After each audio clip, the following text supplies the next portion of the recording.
In 1968, the American Heart Association recommended limiting egg consumption to 3 per week, believing that the cholesterol in egg yolks could raise the risk of heart disease. However, the situation is more complex than that.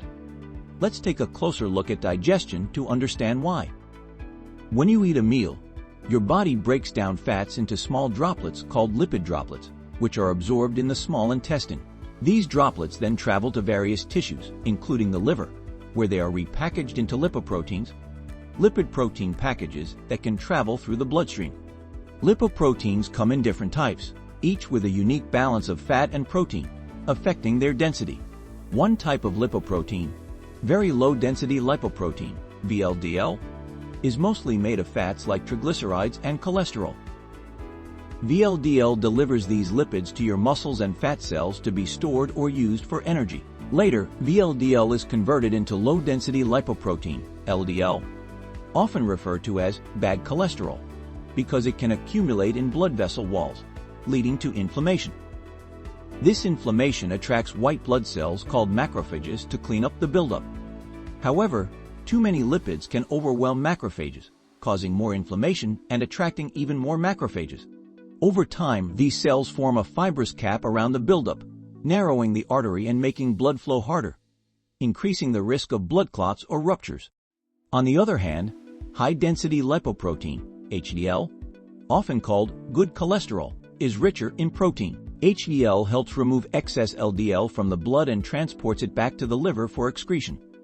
Because HDL reduces inflammation and controls LDL, it's beneficial for heart health. Doctors use lipid panels to check the levels of various lipoproteins in your blood. While all lipoproteins are necessary for the body's function, an imbalance can be harmful. Some people naturally have higher cholesterol due to genetic factors, such as certain gene variations that affect LDL receptors, leaving more LDL in circulation. Other lifestyle factors, including diet, can influence lipid levels too. So, what about eggs? Although egg yolks are high in cholesterol, the reality is more complicated. Your body produces most of the cholesterol it needs, primarily from the fats you consume. Saturated and trans fats, found in foods like meat, palm oil, and coconut products, can prompt your liver to produce more VLDL and LDL. In contrast, unsaturated fats, found in fish, nuts, and seeds, have anti-inflammatory effects that help balance LDL levels. Therefore, a food's fat composition affects your cholesterol more than its cholesterol content.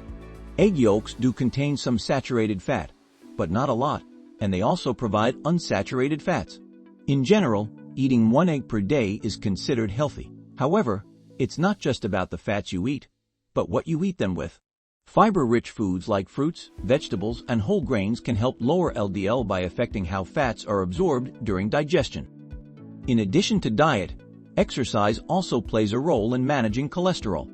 Resistance training and aerobic exercise can lower LDL and raise HDL, possibly by using more blood lipids for energy and boosting HDL production.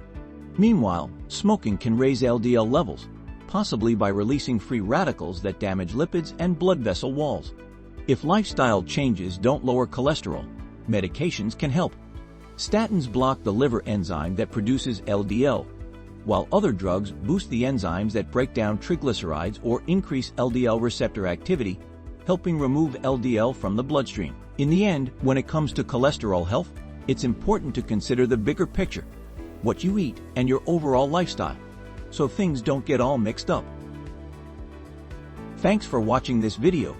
If you liked it and want to continue learning more about topics like this, subscribe to the channel and activate the bell so you don't miss the next videos.